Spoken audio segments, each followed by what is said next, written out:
Good morning and welcome to today's verse. Today's verse comes to us from the Gospel of St. John, John chapter 1, verse 14.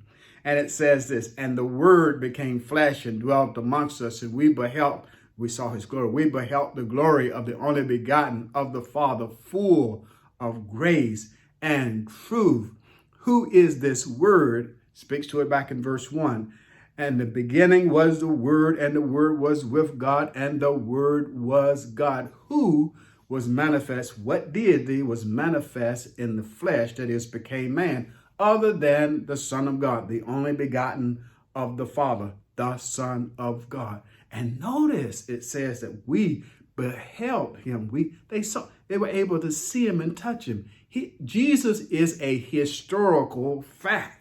It's not a figment of somebody's imagination. He's not a figment of somebody's imagination, as you would hear people say. Some would say that, Jesus was a prophet. He was a prophet succeeded by Muhammad. You got the wrong Jesus. Or that he was a great man, a great philosopher. You got the wrong Jesus. And some would go so far to say that he is one of the gods. Still, you got the wrong Jesus. He's not one of the gods, but he's God all by himself. For in the beginning was the Word, and the Word was with God. And listen, the Word was God.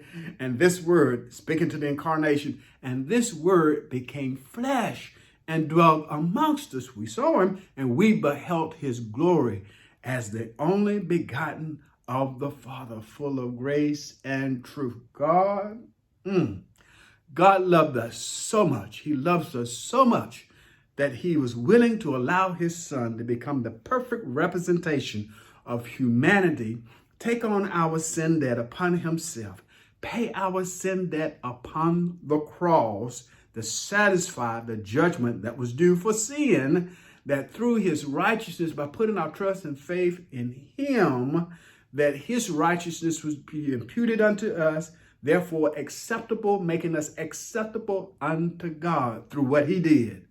To God be the glory for the great things he has done. I pray that you would meditate upon this verse as you go throughout your day. I pray that you would have a safe day. And then tune in again tomorrow. Yes, as we consider today's verse. Amen.